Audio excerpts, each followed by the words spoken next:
President Trump promises severe consequences if Vladimir Putin refuses to end the war in Ukraine. But what does that mean, and will he follow through on his threat?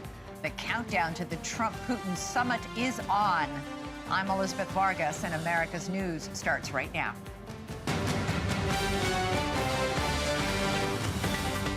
Tonight, Trump's D.C. takeover continues, and it could go on a lot longer than expected. Our whole country is going to be so different and so great. Going to be clean and safe and beautiful. He's already looking for a long-term extension to fight crime and clear out the homeless. And on the issue of homelessness, is there a more long-term solution? I'll speak to an Army National Guard captain who spent years living on the streets. Then you've seen them in vape shops and gas stations, highly addictive 7-OH products marketed to young people. We're on the road with the FDA commissioner and the Florida Attorney General as a crackdown begins. I'll also talk to a former addict. And later, dead or alive, you're going with him. Oops, wrong robot. I'm talking to the people behind the surveillance droid called Parker. Parker's on the streets watching over a Maryland community, and people there want him gone. All right, first up on this Wednesday night, the stage is set for President Trump's high-stakes summit with Vladimir Putin in Alaska, just 2 days away. But the outcome is still far from certain. Trump will host the Russian leader at the joint base Elmendorf, Richardson, and Anchorage, a base that was considered strategically important to countering the Soviet Union during the Cold War. And Trump is warning if Putin will not agree to end his war after the talks, the Russian tyrant is going to face very severe consequences.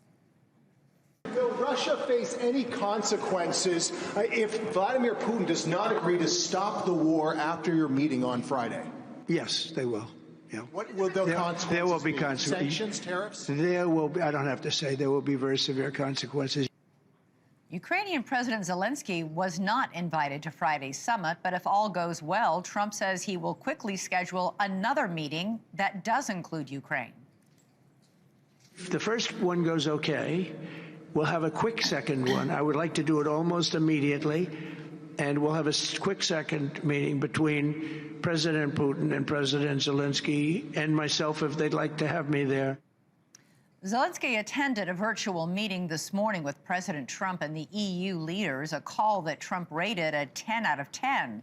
Zelensky warned that Putin is lying about wanting peace and called for further pressure from the U.S. and the European allies to force a ceasefire. I told the U.S. president and all our European colleagues that Putin is bluffing. He is trying to put pressure on before the meeting in Alaska along all parts of the Ukrainian front. I told my colleagues, the U.S. president and our European friends, that Putin definitely does not want peace. He wants the occupation of our country. White House sources tell NewsNation that Trump is optimistic about this summit, but that he's also approaching it with some trepidation, acknowledging that he likely cannot convince Putin to stop killing and that it is going to be more of a feel-it-out meeting. Here's what Secretary of State Marco Rubio said about Trump's mindset. All right, let's get reaction now from our panel. Mick Mulvaney is a NewsNation political contributor who served as Trump's chief of staff in his first term. And Chris Cillizza is a NewsNation political contributor and a senior advisor to DGA Group. Great to have both of you here. Mick, I'm going to start with you. We've heard the warning, severe consequences for Russia if the war doesn't stop. But we've also heard this warning before. Trump warned there'd be severe sanctions last Friday if there was no ceasefire. Instead, he announced a sit-down with Putin. So what do we make of today's threat? Yeah, and I think that's one of the really interesting subtexts to the meeting, Elizabeth. Does Donald Trump have the credibility that he wants going into these meetings? You're right. He's got a reputation now for setting deadlines and then changing them. And there's reasons for that, and you can defend every single one of them, but it does make people wonder the next time you set a deadline or set any sort of ultimatum, are you going to change it or not? And I think that's a threshold consideration. I think one of the reasons he's going, I think he's right, by the way, that there's going to have to be more than one meeting, but I think one of the primary reasons he's going is to reestablish that credibility in this negotiation. Yeah, Chris, Zelensky warned Trump today that Putin is bluffing, Putin doesn't want peace. But I was struck by something one administration official told Axios. He said, quote, "We're optimistic, but we're not crazy. This is hard." Yeah, it's interesting because Donald Trump, this probably gave Mick some stomach pains when he was chief of staff. Donald Trump is not great at lowering expectations, typically. He's really good at raising expectations. This is going to be the greatest meeting of all time. We're going to solve everything in 1 minute. You know, it was a 10 out of 10 call, whatever that means.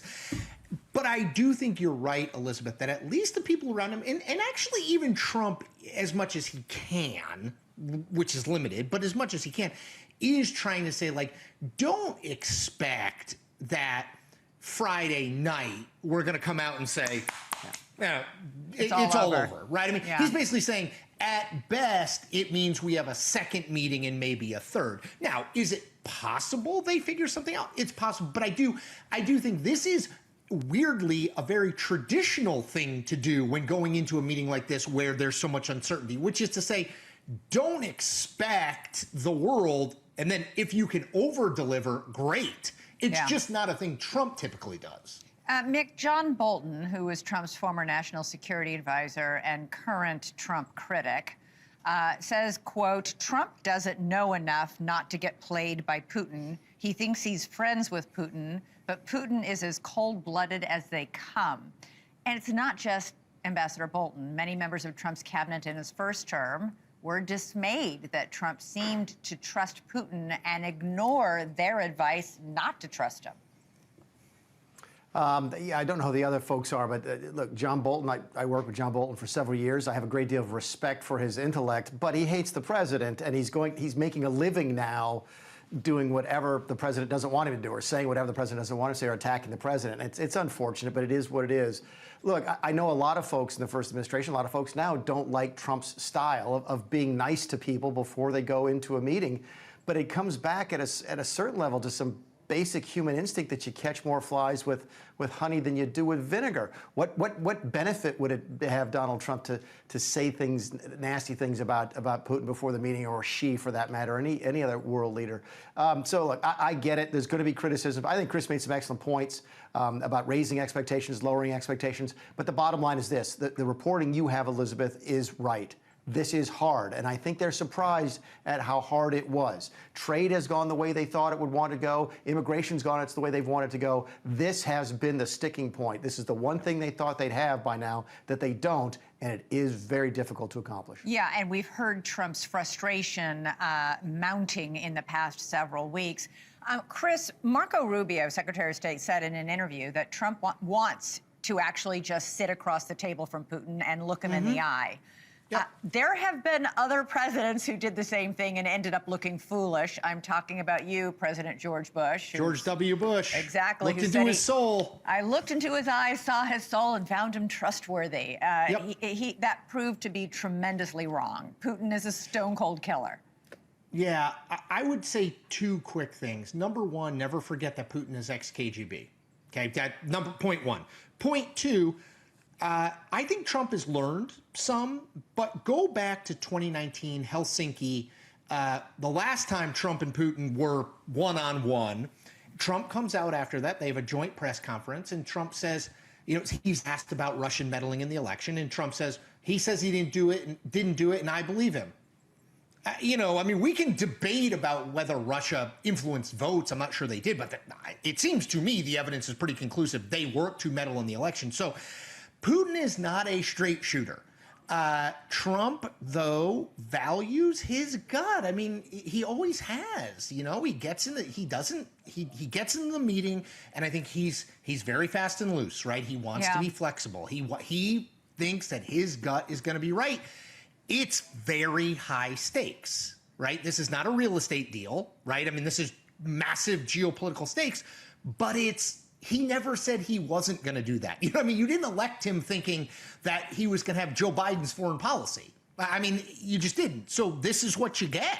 And this is, I think, what people want. I don't know if they really know what they're getting, but I think it's what people voted for at some level. All right. Very quickly, I want you both to weigh in on Trump's announcement today that he is not only sending more National Guard troops into Washington, D.C., but that he wants to extend federal control of the police there. He plans to have the guardsmen now patrol in the daytime as well as the nighttime. Wants to go to Congress to get an extension on the 30 days.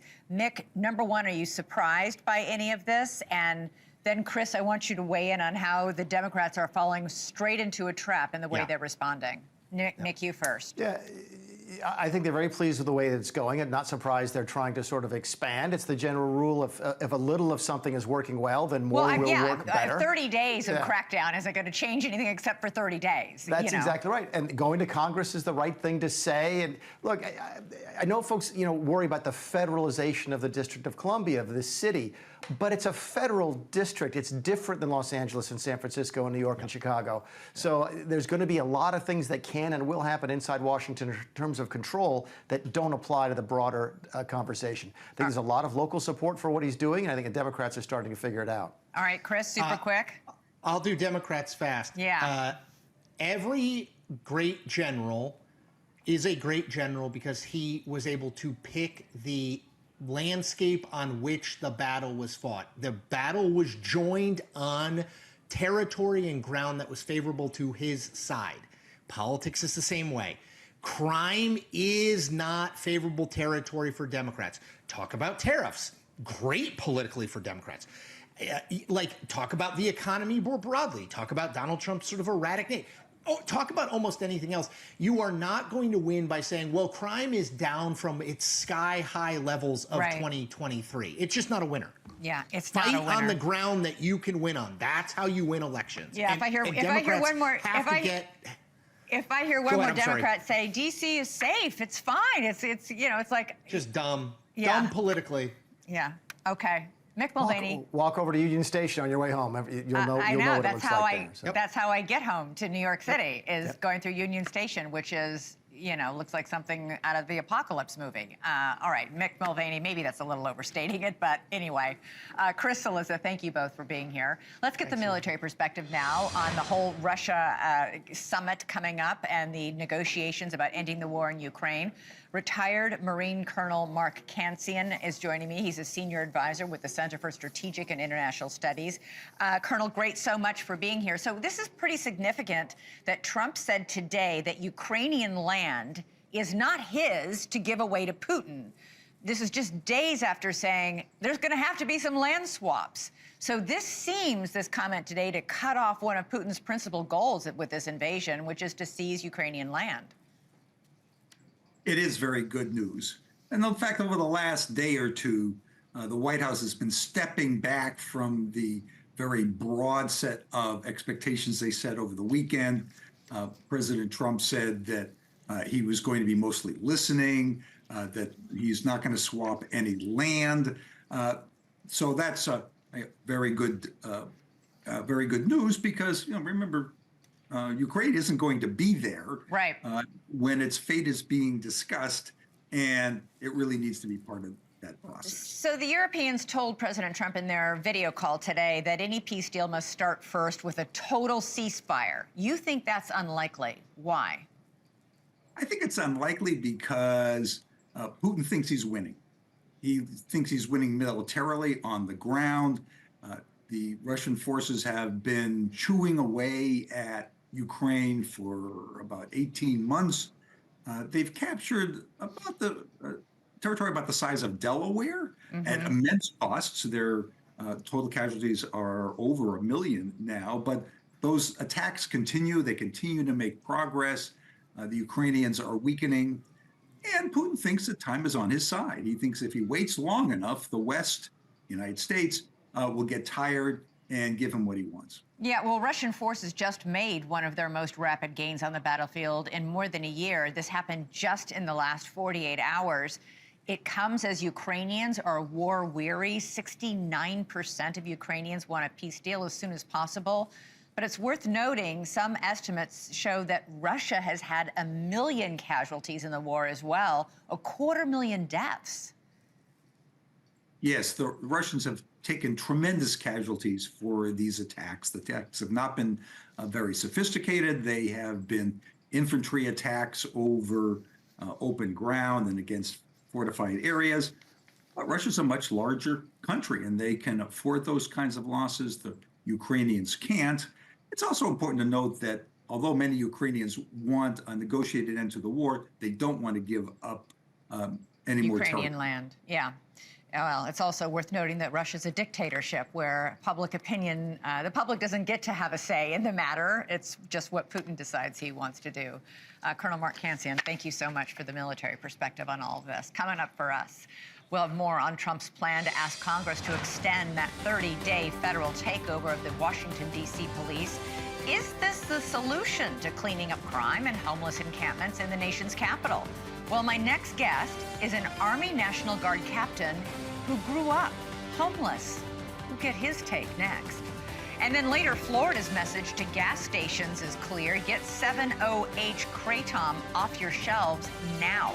Florida's cracking down on the highly addictive compound, but for some Americans, it's too late. We'll hear from one woman who overcame her addiction to the substance coming up.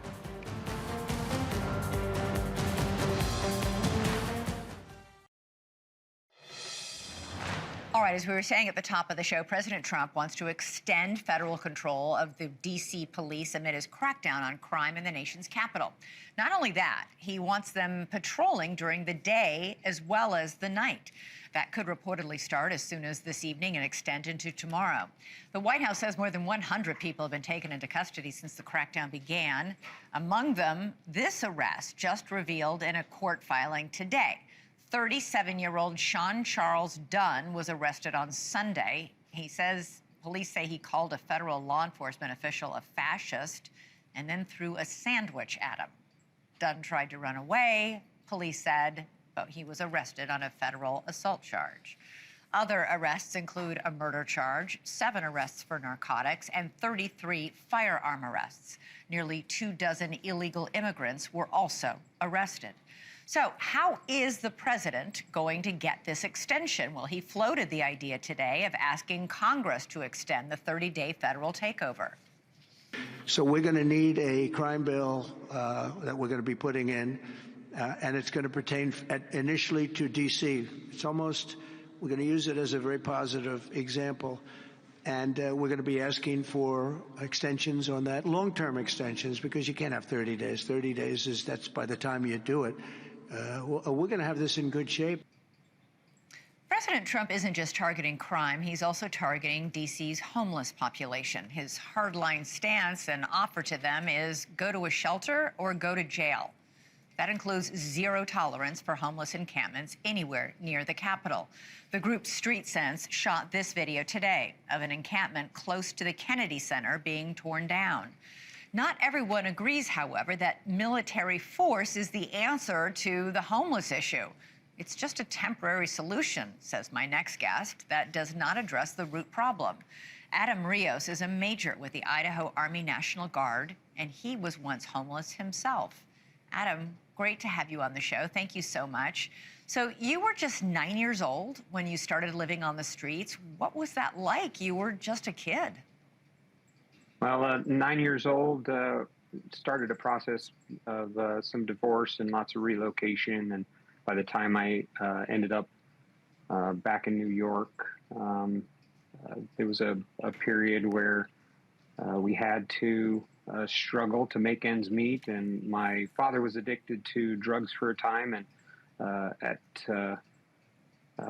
there was a short period there where we didn't have a place to stay or power in the home, and we had our poor pet hamsters froze solid. It was quite an experience. But we ended up in foster care after that, and met some great people who were able to show us a lot of compassion and learned a lot from them. So yeah, you say your foster family really turned your life around.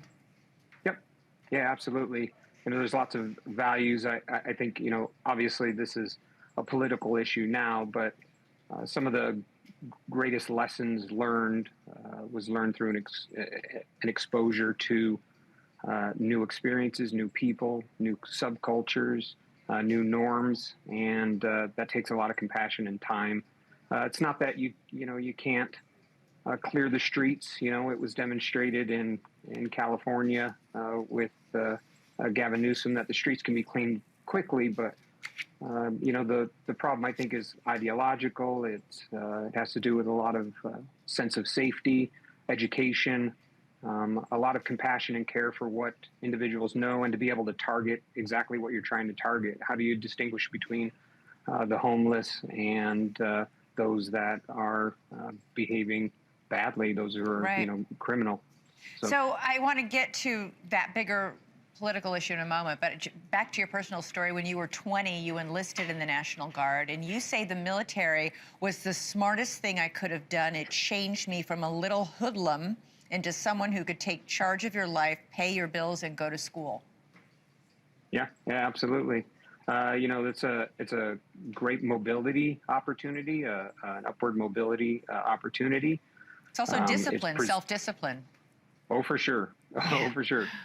There's a lot of opportunities to smack your face into lots of things and learn a lot of hard lessons and discipline yourself as well. Again, coming out of a position where I didn't have a lot of normative examples, it was really good to be presented with some merit and performance-based objectives and goals, and really just be held to those standards and made accountable for them. It was a new experience for me. It was certainly a huge transition that took several years. So is somebody who is in this very rare position of having been in both sets of shoes, a homeless person and then a National Guardsman, what do you make of the ask that the president is making of the National Guard in Washington, D.C. to go out and to clear these homeless encampments out, to move these homeless people, to issue them this warning, this ultimatum? You either go to a shelter or you go to jail. Yeah, and I'm not sure of all of the details. I do know that the National Guard is there in a supporting role to law enforcement. I think it's very important, in my years as a trainer and a mentor and a coach, training young officers. It's very important to present them with the criterion for success and failure, to allow them to know exactly what the target is, when you win and when you lose. The National Guard is a wing of, our military forces. They have very specific training, right, skills, capabilities. As long as we're direct with what it is that they are supposed to do, I think they can be effective. I think, again, there's probably a deeper issue with, that is carried on past just this D.C., but is infecting a lot of places that need help. It is. There are many cities grappling with this issue. There are no easy answers. But we do know, based on even your story, that not everybody who's living on the streets is a drug addict or has severe mental health issues. Some of them are just teenagers like yourself who had a really hard life and managed to pull yourself out of it and do something fantastic. Major Adam Rios, thank you so much for being with us. Appreciate it. Thank you. Appreciate it. All right, coming up for us, doctors are starting to call it legal morphine. So why are Kratom products still being sold in gas stations and marketed to teenagers? Florida just banned the highly addictive compound 7-OH. Our team was on an exclusive ride-along with the FDA and the Florida Attorney General. We'll have all that right after.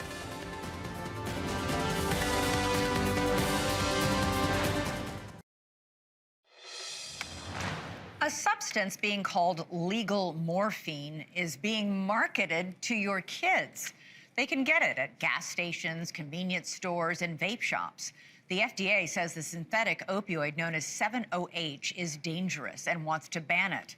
7-OH is found in kratom supplements and occurs naturally in the kratom plant. It acts like an opioid and is often up to 13 times more potent than morphine. It helps people with pain, with their mood, anxiety, and even withdrawal from opioids without supposedly the side effects of opioids. An estimated 20 million Americans are using kratom products. As of March, 7 states have made it illegal. And Florida just joined them, banning kratom byproduct 7-OH and putting it in the same drug class as meth and fentanyl. In many places, 7-OH is very easy to buy. It's sold in the form of tablets, gummies, drink mixes, and shots.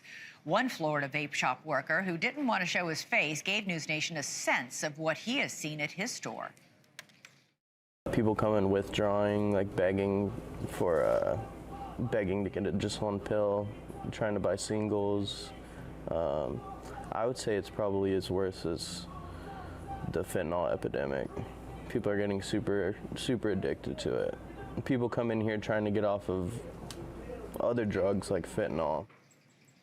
NewsNation got an up-close look at the crackdown on kratom in Florida today and the new move to stop the problem before it grows even bigger. NewsNation's Brooke Schaefer is live in Tampa with more. Brooke, tell me about this ride-along today and this crackdown.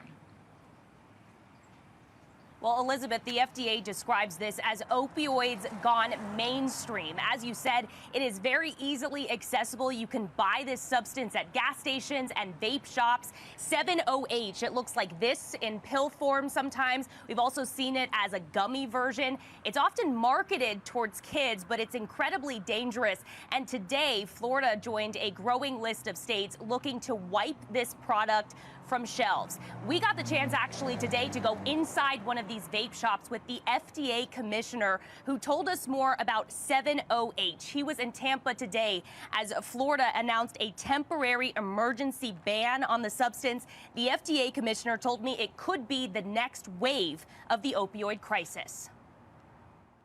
It is actually up to 13 times more potent than morphine, and people can die from this. And you can buy it like a cup of coffee, almost like in a vape store, like a coffee shop. How does something this dangerous become so easily accessible? It's just been off the radar. Nobody has been talking about it. Nobody has studied it. Nobody has statistics on how many people have died from it yet.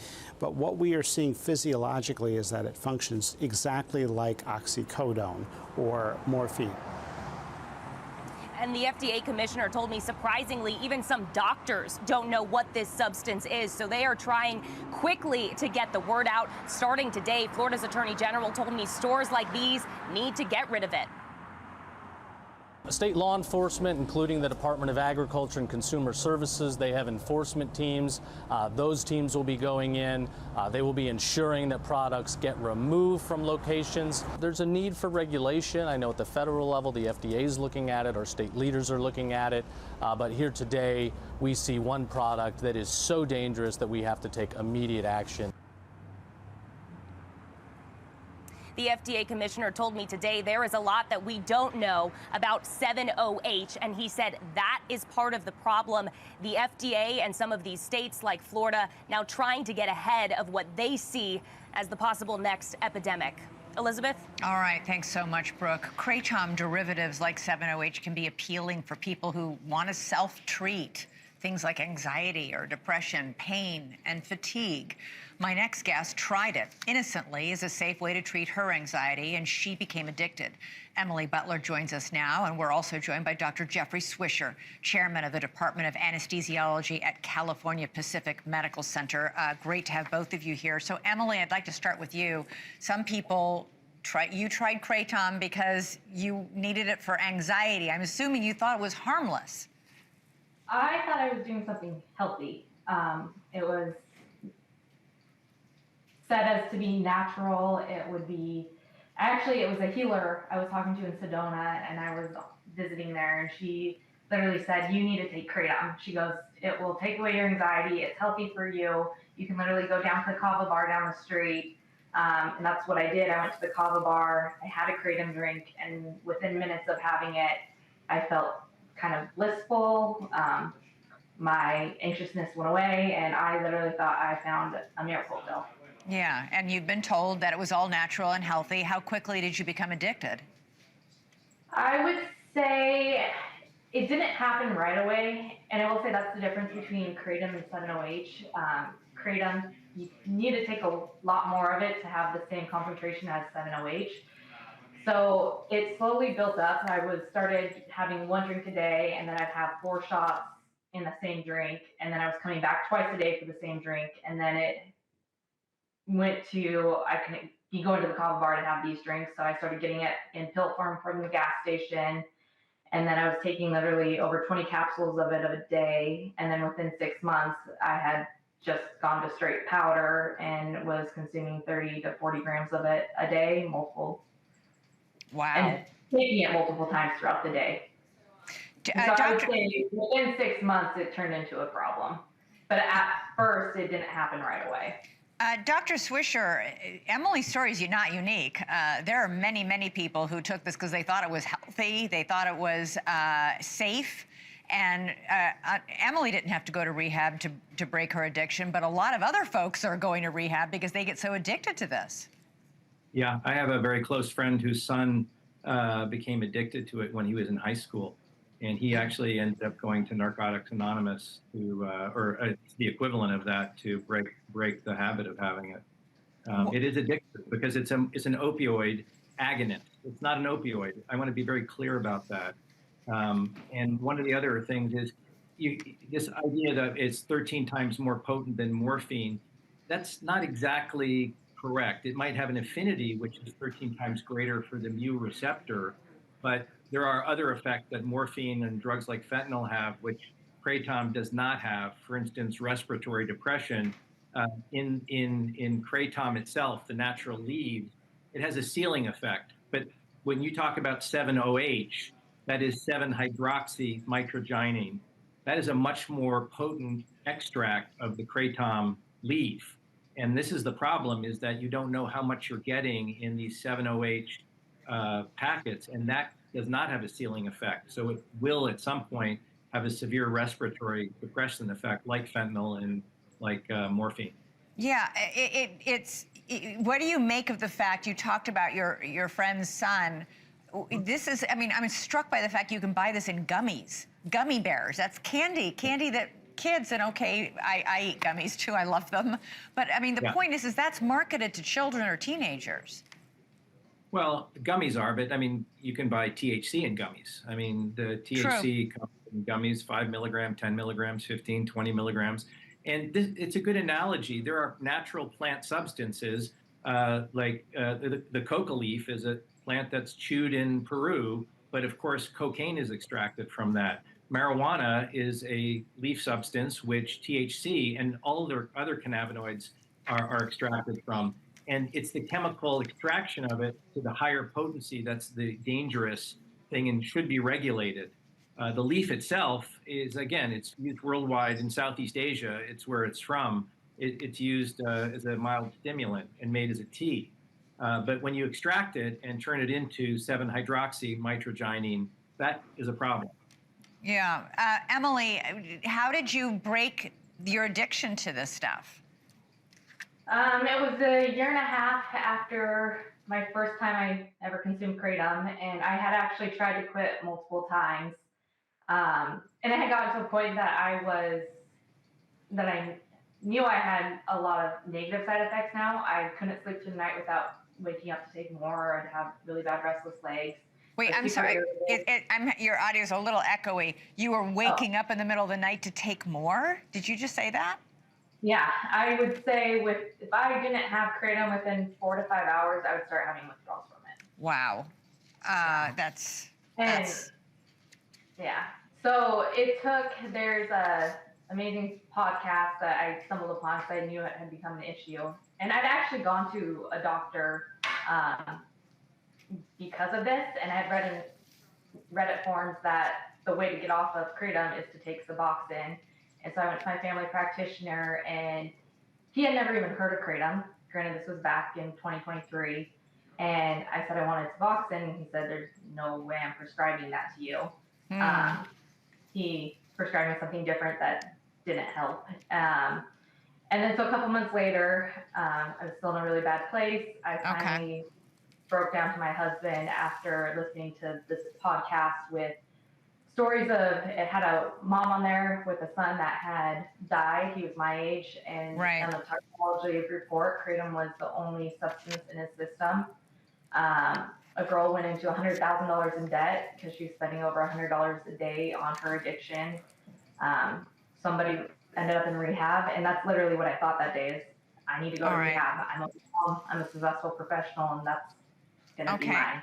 Emily Butler, thank you for sharing your story and sounding the alarm. Dr. Jeffrey Swisher, always great to have your expertise in spreading the word. Thank you both. Really appreciate it. All right, you take care, everybody. All right, coming up on America's fastest growing cable news channel, would a 5-foot robot roaming a parking garage make you feel safer walking to your car at night? Or maybe it's a little too big brotherish for you. We're going to wade into that story. The RoboCop named Parker, next.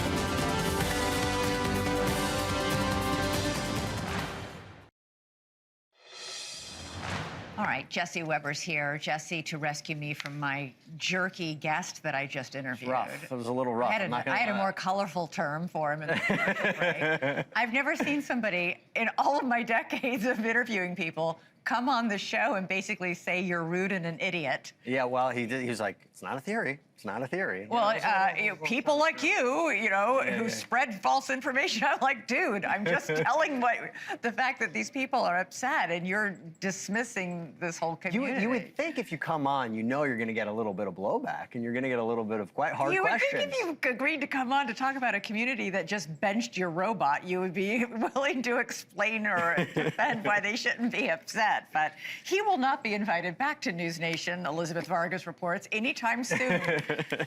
Don't worry, we won't have him either. It's all good. Yes, you have to ban him as well. We won't. I can't handle it as well. It's got to be a network ban. I would never want to do that. Anyway, you've got a big show coming up. Thank you. Yes, I know. We have a lot to get into, including D.C. We're going to start right now. Elizabeth, good seeing you. Have a good show.